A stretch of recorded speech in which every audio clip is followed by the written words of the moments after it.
तो hi friend, कैसे हैं आप लोग। चलिए शुरू करते हैं। सीटेट 2024 ईवीएस पीवाईक्यू पर आधारित पर्यावरण के कुछ महत्वपूर्ण प्रश्न जो कि टेट सीटेट सुपर टेट की दृष्टि से आप लोगों को प्रश्न देखने को मिल सकते हैं। प्राइमरी जूनियर दोनों के लिए प्रश्न बनाए गए हैं, तो सभी लोग क्या करिएगा, हर एक प्रश्न को समझने का प्रयास करिएगा, फिर उत्तर दीजिएगा।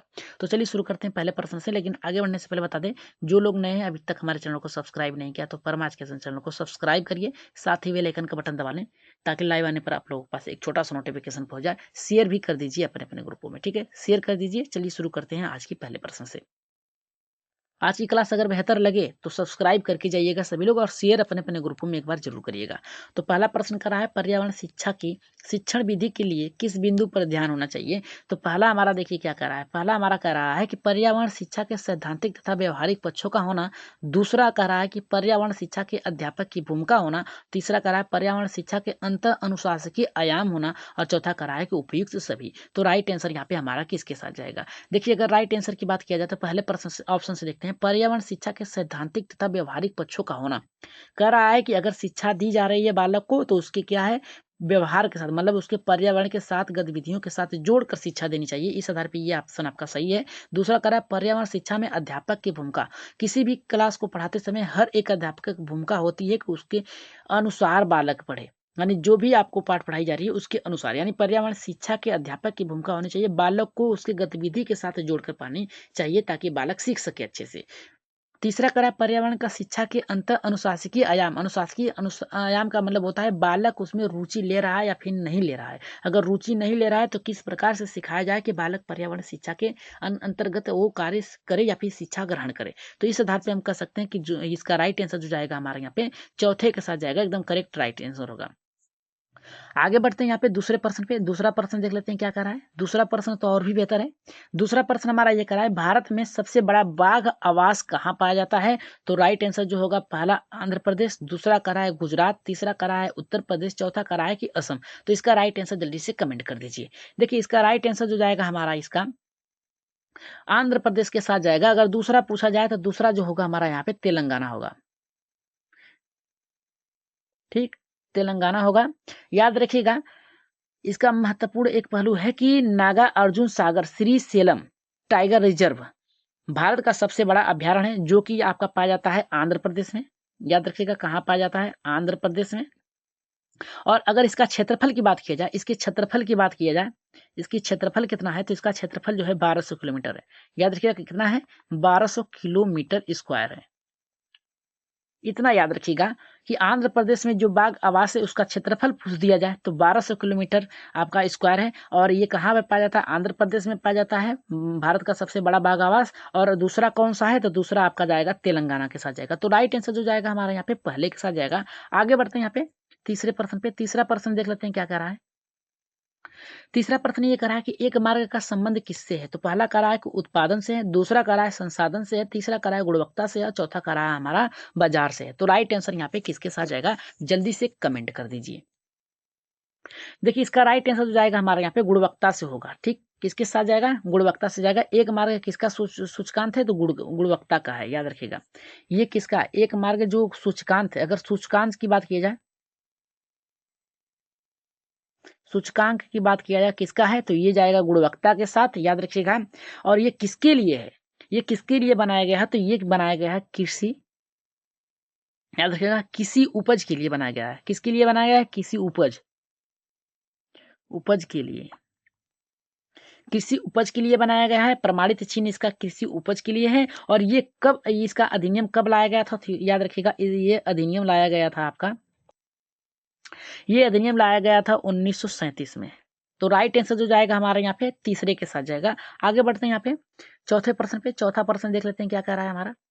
चौथा प्रश्न ये कह रहा है कि वायुमंडलीय ओजोन को किस मापक द्वारा मापा जाता है। तो राइट आंसर क्या होगा, पहला हमारा कह रहा है कि डाप्सन, दूसरा कह रहा है फिल्टर, तीसरा कह रहा है कि टोटल ओजोन मैपिंग स्पेक्ट्रोमीटर द्वारा, और चौथा कह रहा है उपयुक्त में से सभी। तो राइट आंसर यहाँ पे किसके साथ जाएगा, जल्दी से कमेंट कर दीजिए चौथे का हमारा। तो जल्दी से कमेंट करिए हमारा राइट आंसर किसके साथ जाएगा। चौथे का राइट आंसर क्या होगा, तो चौथे का जो राइट आंसर जाएगा हमारे यहाँ पे चारों के साथ जाएगा, उपयुक्त, उपयुक्त सभी के द्वारा होता है। याद रखिएगा, डोप्सन स्पेक्ट्रोमीटर होता है। ठीक है, राइट आंसर जो जाएगा हमारे यहाँ पे चौथा। आगे बढ़ते हैं यहाँ पे पांचवें प्रश्न देख लेते हैं क्या करा है। पांचवा प्रश्न करा है इनमें से कौन कार्बन प्राकृतिक सिंक नहीं है। करा है कि इनमें से कौन सा कार्बन प्राकृतिक सिंक नहीं है। तो पहला हमारा करा है कि मृदा, दूसरा करा है समुद्र, तीसरा करा है विघटित तेल भंडार, चौथा करा है कि वन। तो राइट आंसर यहाँ पे पांचवें का किसके साथ जाएगा। तो इसका राइट आंसर जाएगा हमारे यहाँ पे विघटित तेल भंडार। आगे बढ़ते हैं यहाँ पे छठे प्रश्न पे। छठा प्रश्न देख लेते हैं क्या करा है। छठा प्रश्न बहुत ही बेहतर है। छठा प्रश्न हमारा ये करा है कि सुल्तानपुर पश्चिमी बिहार कहाँ अवस्थित है। करा है कि सुल्तानपुर पश्चिमी बिहार कहाँ अवस्थित है। पहला करा है गुरुग्राम हरियाणा, दूसरा करा है कि नेल्लोर आंध्र प्रदेश, तीसरा करा है पश्चिम यहाँ पे पुरी के पास उड़ीसा, और चौथा करा है कि चित्तूर आंध्र प्रदेश। तो राइट आंसर यहाँ पे किसके साथ जाएगा, जल्दी से कमेंट करिए। सुल्तानपुर पश्चिमी बिहार कहाँ अवस्थित है। तो ये जो अवस्थित है गुड़गांव जिले के दिल्ली हवाई अड्डे से, याद रखिएगा ये अवस्थित है गुड़गांव। इसका राइट आंसर जो जाएगा हमारे यहाँ पे पहले के साथ जाएगा, याद रखिएगा। छठे का राइट आंसर जो जाएगा हमारा यहाँ पे पहला होगा। ये जो अवस्थित है गुड़गांव, ये अवस्थित है गुड़गांव जिले के, याद रखिएगा जिले के दिल्ली हवाई अड्डे से, दिल्ली हवाई अड्डे से ये उपस्थित किलोमीटर दूरी है, ये इसकी ये 34 किलोमीटर दूरी है, याद रखिएगा 34 किलोमीटर दूर है। इसकी खोज किसने किया था, याद रखिएगा। ये सुल्तानपुर पश्चिमी बिहार कहाँ अवस्थित है। सुल्तानपुर पश्चिमी बिहार की अगर खोज की बात किया जाए किसने किया है तो जैक्सन ने किया है,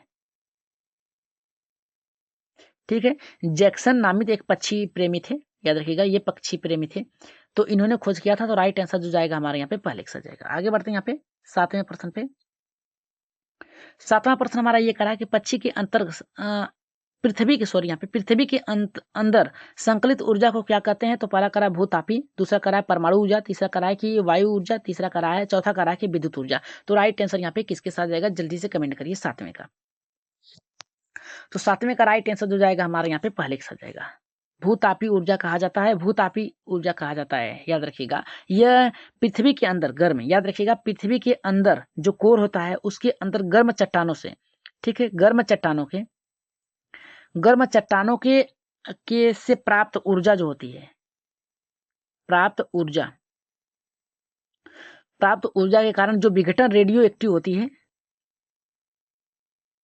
रेडियो एक्टिव विघटन के कारण होती है। तो राइट आंसर जो जाएगा हमारे यहाँ पे पहले के साथ जाएगा। आगे बढ़ते हैं यहाँ पे आठवें प्रश्न पे। आठवां प्रश्न देखिए क्या करा है कि निम्नलिखित में से कौन सा औषधि पौधा है। तो पहला करा है कि आंवला अशोक, दूसरा करा है बेल ब्रह्मी, और तीसरा करा है गुलगुल और गुलची, और चौथा करा है उपयुक्त सभी। तो इसका राइट आंसर जो आठवें का जाएगा हमारे यहाँ पे चौथे के साथ जाएगा, उपयुक्त में से सभी होगा। आगे बढ़ते हैं नवें प्रश्न पे।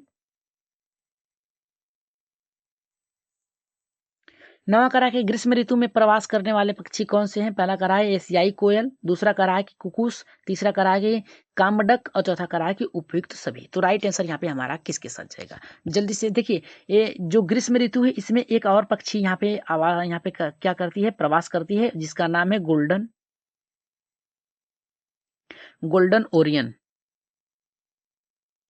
ओरियन। तो इसका राइट आंसर जो जाएगा उपयुक्त में से सभी करते हैं। एशियाई कोयल भी करती है, कुकुस भी करती है, कामडक भी करती है, और एक पक्षी आता है गोल्डन ओरियन, ये भी आपका सही होगा। तो राइट आंसर जो जाएगा यहाँ पे चौथे के साथ जाएगा, उपयुक्त में से सभी। 10वें प्रश्न पे आगे बढ़ते हैं। 10वां प्रश्न देख लेते हैं क्या कर रहा है। 10वां प्रश्न देखिए हमारा ये करा कि विश्व में वनस्पति की कुल प्रजातियों में भारत में कितने प्रतिशत पाई जाती हैं। तो पहला करा है यहाँ पे 20%, दूसरा करा है 33%, तीसरा करा है 21%, चौथा करा है कि 25%। तो राइट आंसर यहाँ पे हमारा 10वें का किसके साथ जाएगा, जल्दी से कमेंट कर दीजिए 10वें का, जल्दी से कमेंट करिए 10वें का राइट आंसर क्या होगा हमारा। तो 10वें का जो राइट आंसर हमारा जाएगा यहाँ पे दूसरे के साथ जाएगा 33%। 33% हमारा यहाँ पे सही होगा।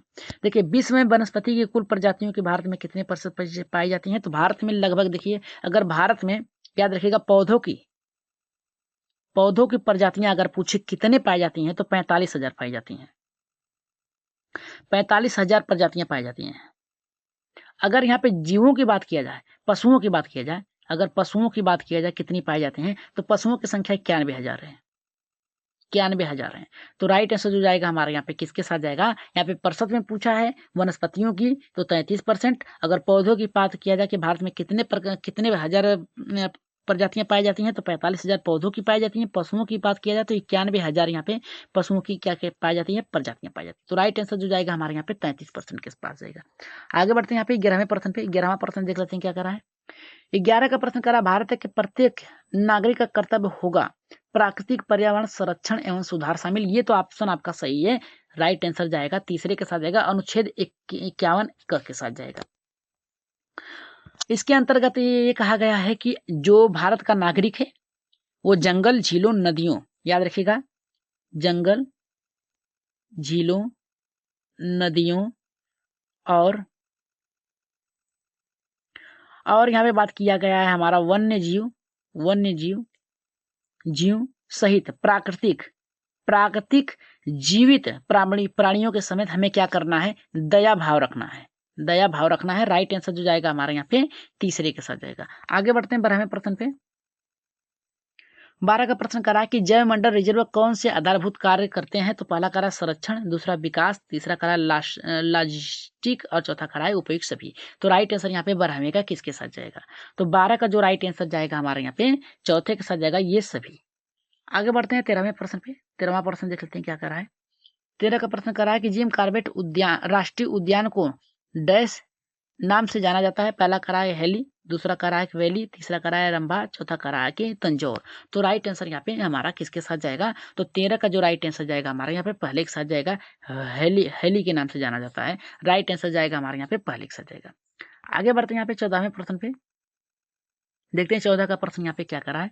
14 का प्रश्न करा है पारिस्थितिकी तंत्र का उदाहरण है। पहला करा है कि मृदा, दूसरा करा है कि जल, तीसरा करा है प्रकाश, चौथा करा है कि तालाब। तो राइट आंसर यहाँ पे किसके साथ जाएगा, जल्दी से कमेंट कर दीजिए। तो इसका राइट आंसर जाएगा हमारा यहाँ पे तालाब के साथ जाएगा, चौथे के साथ जाएगा। याद रखिएगा राइट आंसर होगा हमारा यहाँ पे चौथा। तालाब में याद रखिएगा क्यों तालाब को माना जाता है। तो तालाब में याद रखिएगा जीवित चीजें पाई जाती हैं, जिसमें आते हैं आपके जैविक कावक, यहाँ पे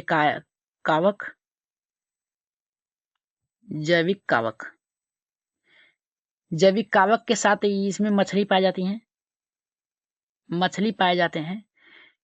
पौधे पाए जाते हैं, जलीय पौधे पाए जाते हैं, जो क्या करते हैं, सूर्य से सीधे प्रकाश संश्लेषण की क्रिया करते हैं और जीवित रहने की क्रिया को संभालते हैं। तो राइट आंसर जो जाएगा हमारे यहाँ पे चौथे के साथ जाएगा। आगे बढ़ते हैं यहाँ पे 15वें प्रश्न पे। 15वां प्रश्न देख लेते हैं क्या करा है। 15 का प्रश्न ये करा है कि जैव विविधता का सबसे महत्वपूर्ण पहलू कौन सा है। तो पहला करा है पारिस्थितिकी तंत्र का निर्वहन, दूसरा करा है बाढ़, तीसरा करा है औद्योगिक उत्थान, चौथा करा है कि विटामिन युक्त भोजन। तो राइट आंसर यहाँ पे 15वें का किसके साथ जाएगा।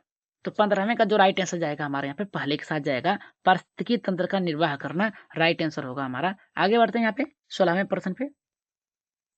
16 का प्रश्न करा है कि प्राथमिक एवं द्वितीयक उपभोक्ता को अपना आहार बनाने वाले उपभोक्ता कौन से हैं। तो पहला जानना यह है कि प्राथमिक उपभोक्ता कौन होते हैं और द्वितीयक उपभोक्ता कौन होते हैं। तो प्राथमिक में आपके आ जाएंगे चूहे, आ जाएंगे। द्वितीयक में आपके आ जाएंगे सांप। तो राइट आंसर जो जाएगा हमारे यहाँ पे किसके साथ जाएगा।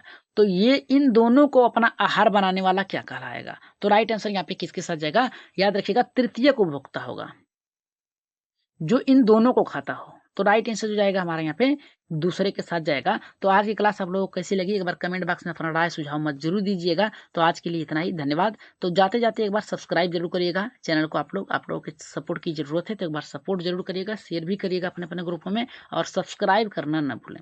तो सब्सक्राइब जरूर करिएगा। तो आज के लिए इतना ही, धन्यवाद।